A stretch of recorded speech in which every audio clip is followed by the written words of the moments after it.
Vishwamitri bridge નીચે અગાઉ આળાસમંદ બાબતે થયેલ ઝઘડામાં એક યુવકને ખંજરનો ઘા મારતા સારવાર દરમિયાન તેનું મોત નીપજ્યું હતું। રાવપુરા પોલીસે હત્યાનો ગુનો નોંધીને હત્યારાઓને ઝડપી પાડ્યા હતા। વડોદરા શહેરના વિશ્વામિત્રી બ્રિજ નીચે રહેતા શ્રાવણ રમણભાઈ મારવાડીએ ફરિયાદ નોંધાવી છે કે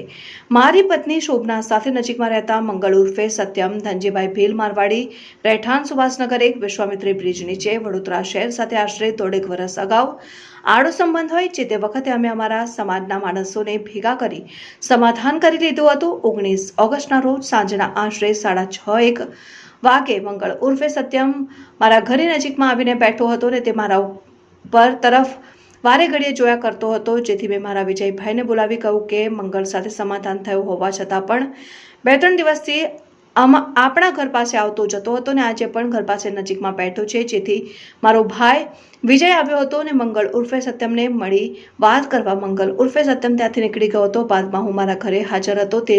વખતે આશરે 7:30 વાગે મારા ઘરની આગળ નજીકમાં બૂમાબૂમ થતા મેં બહાર આવી જોતા તેના ભાઈ શિવમ ધનજીભાઈ ભીલ મારવાડી તથા જયદેવ ઉર્ફે રાહુલ પંજીભાઈ ભીલ મારવાડી તથા ઈશુ કનુભાઈ ભીલ મારવાડી રહેઠાણ કલાલી કુડાના મકાનમાં ખિસકોલી સર્કલ પાસે વડોદરા શહેર તેઓ મારા ભાઈ વિજય અને ભત્રીજા કેશવને ભેગા મળી માર મારતા હતા। દરમિયાન